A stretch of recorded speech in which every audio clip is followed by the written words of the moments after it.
At this point, it seems imminent that America may attack Iran. But the question is, are there strategic blunders in that approach?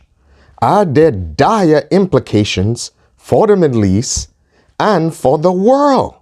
Of course, it may be a good distraction, so to speak, for the Ukraine-Russia war and gives Russia an advantage.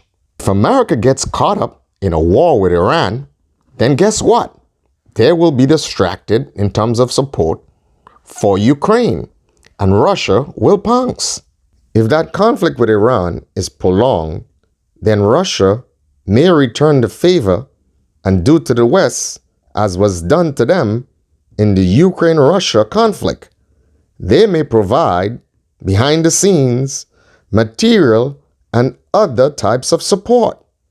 It would be a revenge of sorts. And then things can get very complicated. It would be a payback of sorts. It would also jeopardize negotiations between Trump and Putin on a Ukraine-Russia peace deal. That, I believe, will have negative consequences for Trump, especially when he paints himself as a peacemaker, as someone who could have solved this in a little bit of time. At minimal, his pride will be hurt. If America gets involved, that more than likely will galvanize support in the Middle East for some sort of anti-Western fight. If you are North Korea looking on, having seen what has happened with Iraq and now Iran, there is no way in hell there's going to be any deal between North Korea and the West on nuclear weapons. That is why you see in Trump's second term, he has not even pursued anything in that direction. And of course, the situation is different. China would not allow any Western power to come sit or perch on its border, just like Russia is doing right now, trying not to allow any Western power perched on their border. So all in all, America getting openly involved in a campaign in Iran is a tricky gamble. And for many who understand the foundations of history, you should remember that a large portion of the people in Afghanistan and in Pakistan is ethnically related to the Persians. So, if America gets involved in a fight against Iran, there is no telling where this is going to lead. So the bottom line is this. I am sure our military and political leaders would give careful consideration to this before any action is taken.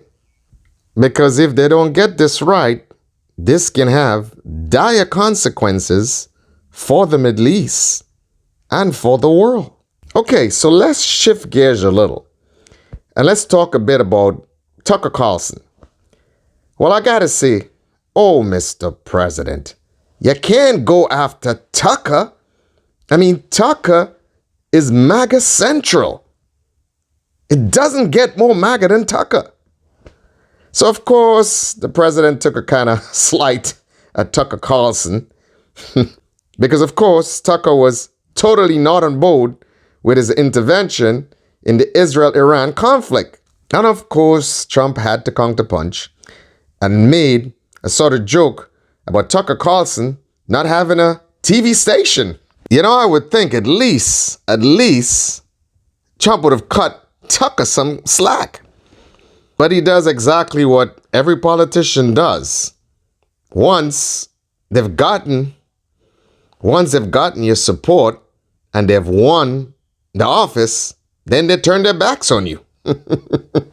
Tucker is my guy. So sadly, in this one, I'm with Tucker. And to his credit, in some respects, Tucker sold me on Trump.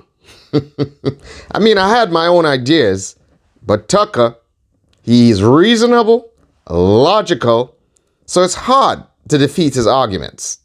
So hopefully this does not descend into a spat like the Elon Musk Trump spat.